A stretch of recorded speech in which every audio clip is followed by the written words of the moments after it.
This is on assignment.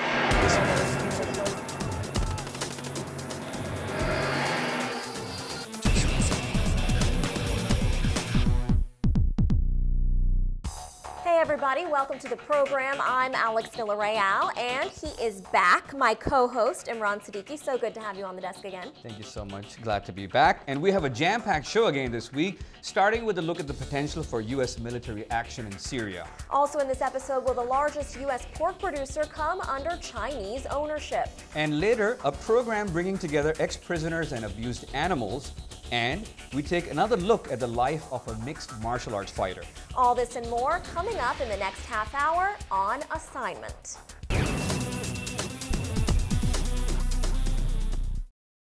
U.S. President Barack Obama has been seeking support from Congress for military action against the Syrian government in the wake of what the U.S. says it has proof was a chemical weapons attack on civilians in the Syrian capital. And we're joined now by VOA national correspondent Jim Malone. Jim, thank you so much for joining us. Sure. We've seen a lot of partisan bickering during the Obama presidency. How likely is it that Congress will approve a strike? And what do you think will happen if the lawmakers say no? Well, this is a very difficult sort of task for the Obama administration to get congressional approval. It surprised some members of Congress that he even went this way. He said he's already decided he wants to take action, but at the last minute he decided to go through Congress. If they say no, and we really don't know which way this is going to go at the current time, the president's already indicated that he believes he does not need Congress's say-so to proceed. But obviously he wants it. So they're reserving, it seems to me, the option of going ahead even if Congress does say no. And Jim, you talk about it being a surprise that the president would seek congressional approval for this. You know, recent U.S. presidents going back to 1950 typically have not asked for congressional approval for this type of action. What's different in this case? You're right. I mean, we haven't actually declared war as a country since the 1940s. And so this particular case, I think, speaks to the fact that the president is well aware of public opinion polls and the fact that in the United States right now there's just no interest in getting military involved in another country in the Middle East. The country is war weary after Afghanistan and Iraq and believes that even the promise of limited airstrikes or cruise missile strikes still somehow might suck the United States into another conflict. So he's got a big job here to sell, but one of the reasons he may want to do this is looking at the example in Britain where Parliament said no to Prime Minister Cameron. He believes maybe it's in his best interest to try to get the United States Congress on board, and with the Congress, hopefully the American people as well.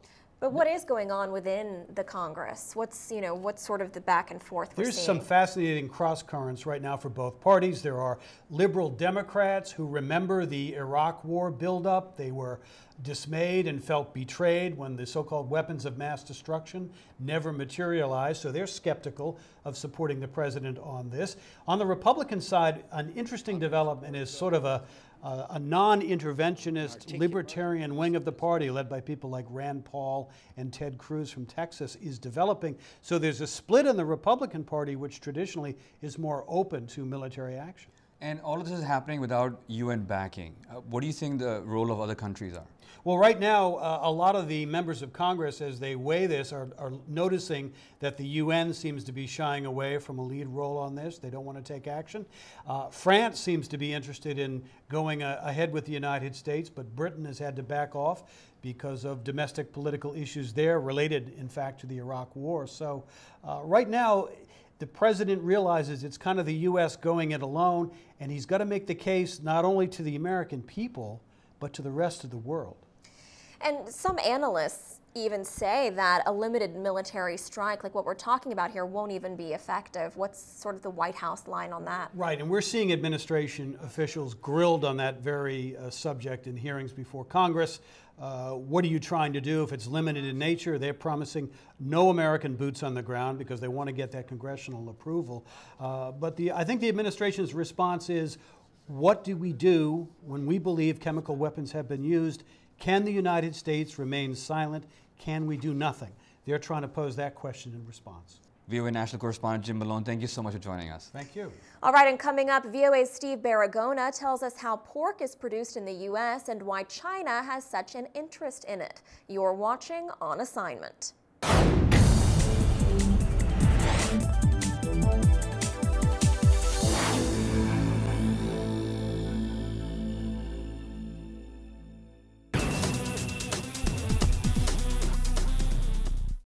The world's largest pork producer, Smithfield Foods, is a U.S. company, but it might not stay that way now that a Chinese company is making moves to buy it.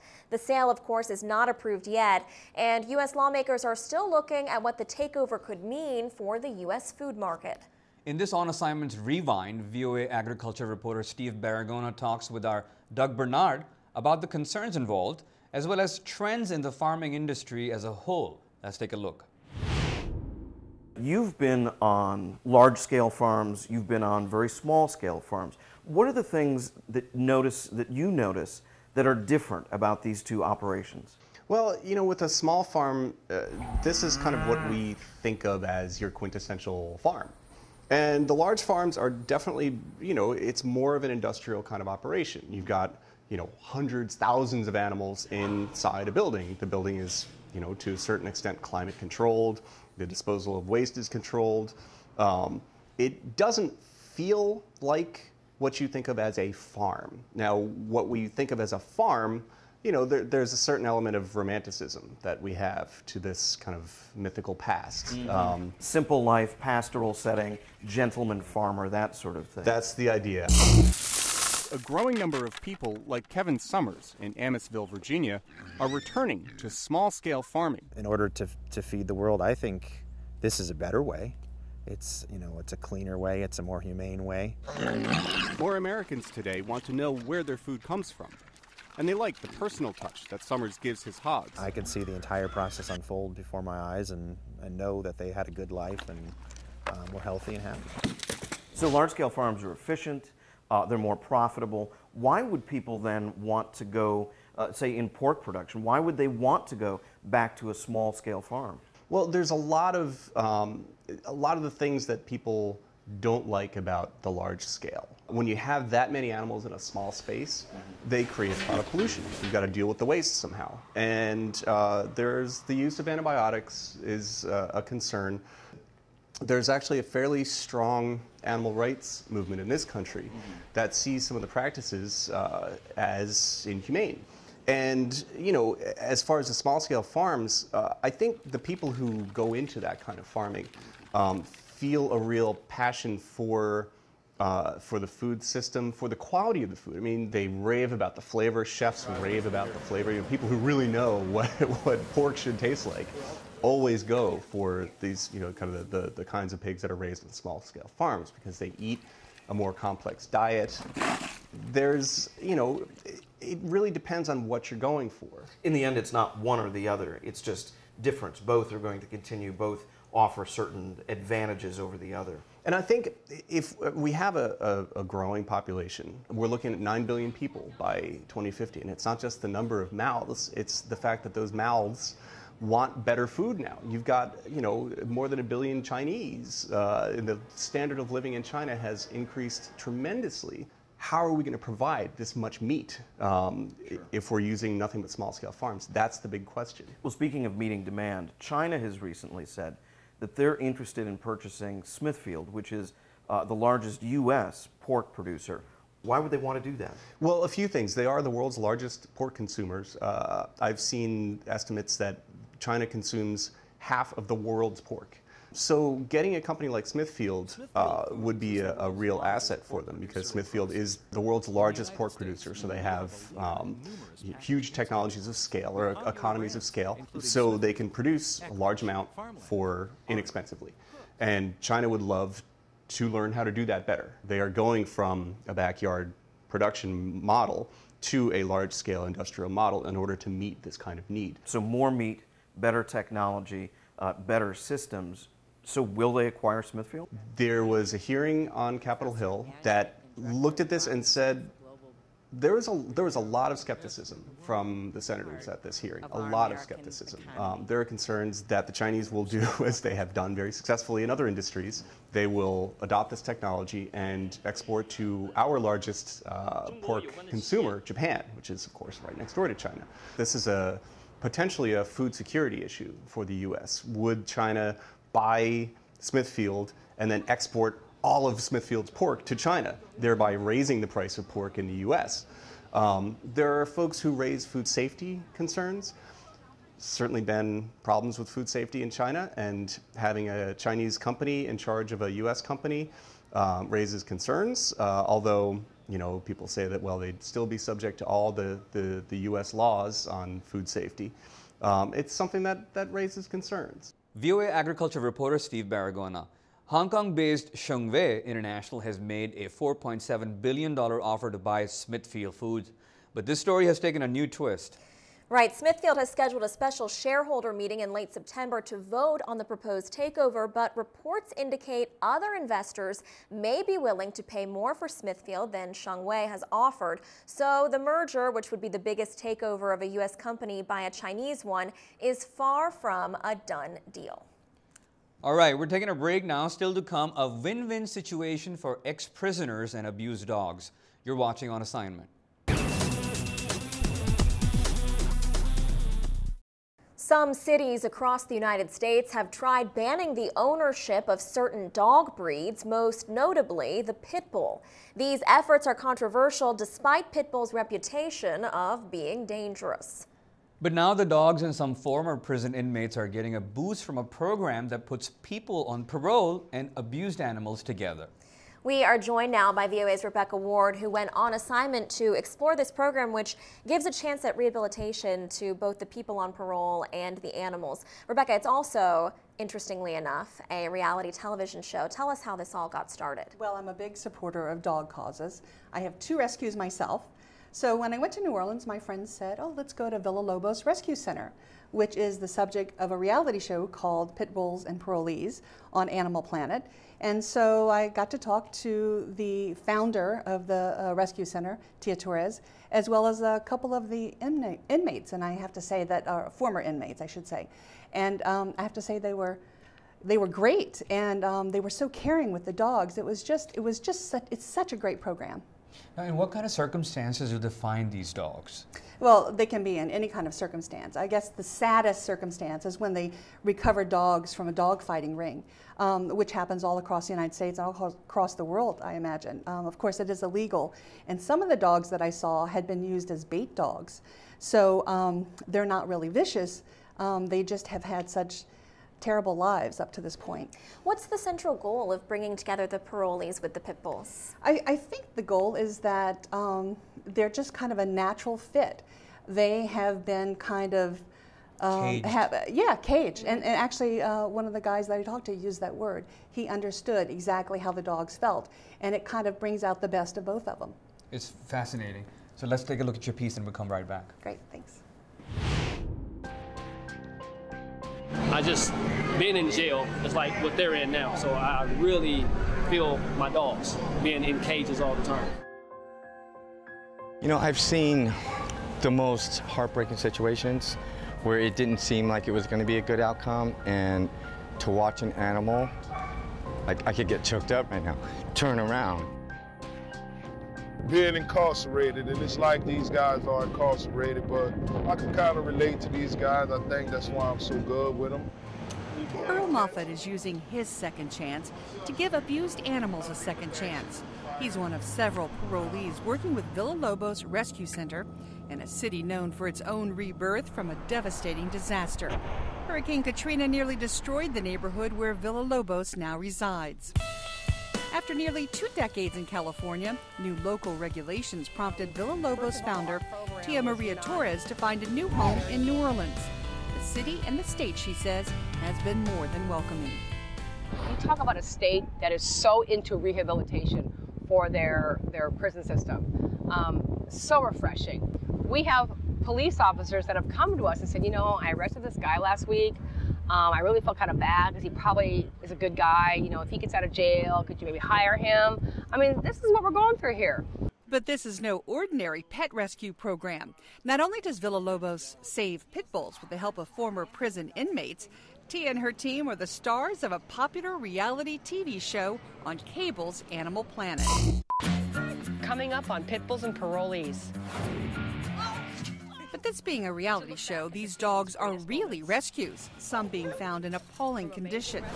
Vet told us it got chewed off by a raccoon or a rat. And the guys giving the tours to prospective pet owners are really former inmates. We're trying to help them get a second chance, just like Miss Tia gave us a second chance. So I could identify with them guys, like being incarcerated. I think the parolees do really well with the pit bulls because they feel like they are a pit bull. They say we look scary. They said that they just really know what it feels like to be looked at, and people walk across the street when they walk by. My name is Tia Maria Torres. For 20 years, I've been giving second chances to those who need it most. Pit Bulls and Parolees was the brainchild of Mikey D, now the creative producer. He met Tia when he adopted a dog and needed help with training. Long story short, I would go to Tia's training class, but I would be looking at her going, oh my God, like she is the rock star. Mikey D was already working in the music and entertainment industry when he approached Tia about the idea. I had put some stuff on paper, second chance show, oh my God, ex-cons and dogs. It was hard for people to visualize, and I get it. They're like, we don't care about pit bulls or parolees. But somebody finally did get it after Mikey D followed Tia around for a month with a video camera. Pit Bulls and Parolees debuted on Animal Planet in 2009 and begins a 5th season this year. In the meantime, Tia Torres and her team of parolees and volunteers continue to help hundreds of dogs from all over the United States. Rebecca Ward, VOA News in New Orleans. They seem to be getting together pretty well. Oh, they're great. The two parolees that I met were so caring about the dogs, and you could tell there really was a connection there. It was interesting. And Rebecca, we know that there's a strong connection for you as well. You mentioned that you own 2 dogs yourself. Not just dogs, they're rescues. 2 rescue dogs, yeah, absolutely. Well, Rebecca, thank you so much for bringing this story to us. Again, Rebecca Ward with our very own On Assignment team. Now, this is a story we first ran in March from VOA's Persian News Network reporter Tala Hadavi. Tala went inside the world of ultimate fighting to produce a documentary about Iranian-Swedish mixed martial arts fighter Reza Mad Dog Madadi. Tala followed Mad Dog for weeks as he prepared for the Ultimate Fighting Championship. Madadi compiled a respectable 13-3-0 career record in the UFC, but in August his life took a serious turn. We'll tell you more after our segment with Tala. Check it out. رضا مددی 34 سالمه تهران نارمک به دنیا آمدم تا 12-13 سالگی پونک زندگی میکردیم و از اون بعد اومدم سوئد. I did a 4.5-minute feature on him, and I right away had a feeling that this is a guy that deserves to have his story told. And so I kind of followed him for the next 1.5 years, and then when he made it to the UFC, which is the best league in the world in this sport, I contacted him. So I traveled to Sweden for 2 weeks, and then we went to Brazil, which was actually where he had his next fight. Yeah, so we traveled for 4 weeks together, and I really got to know him, and now I have a 1-hour documentary about him.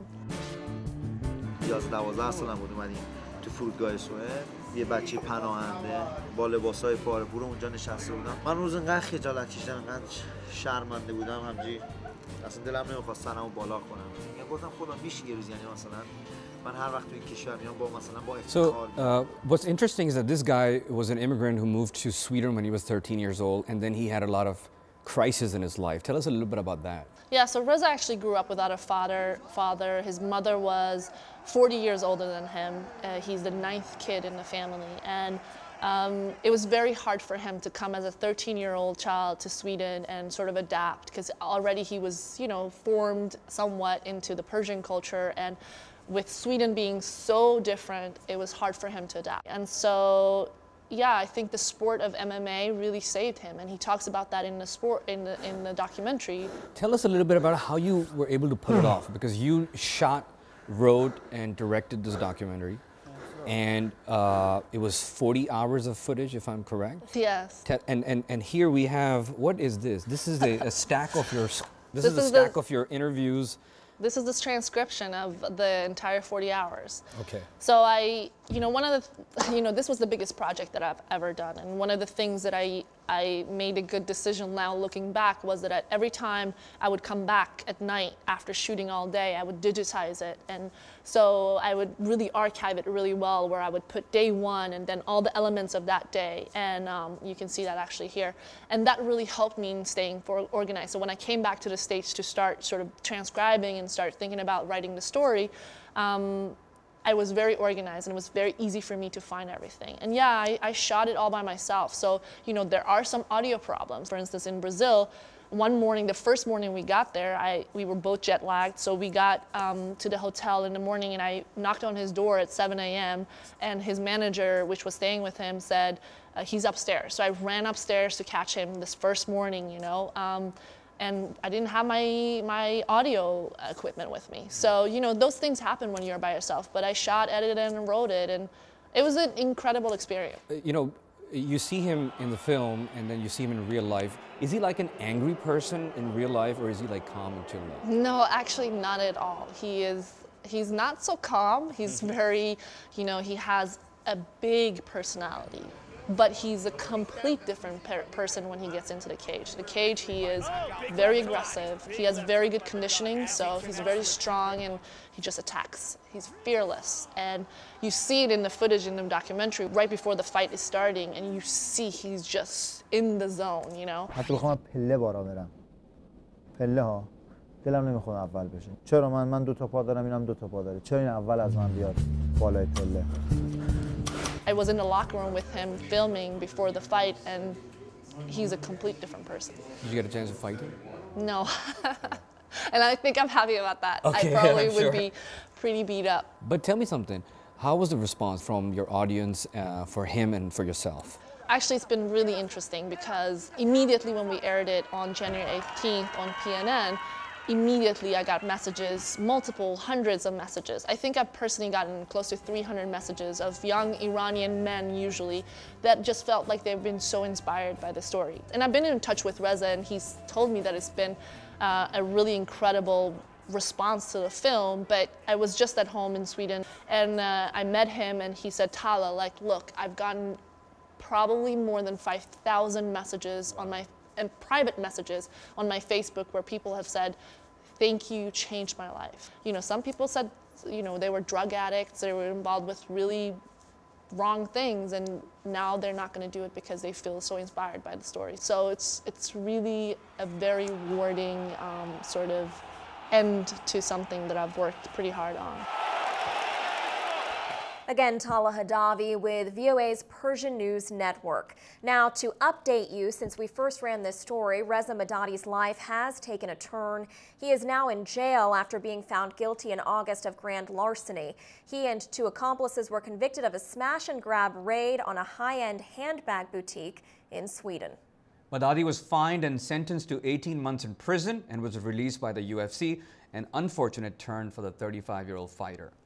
Well, with that, we've come to the end of our show. Imran, it's so great to have you back. Thank you so much. I'm glad to be back. I missed all of you guys so much. Thank you so much. We missed you. Thanks. And of course, in our next week's show, we'll be talking to a reporter in London about the economic struggles across the European Union. We'll also explore trade tensions between Russia and Georgia that now involve a U.S.-funded laboratory. Well, thank you so much for watching. Goodbye from Washington. We'll catch you next week.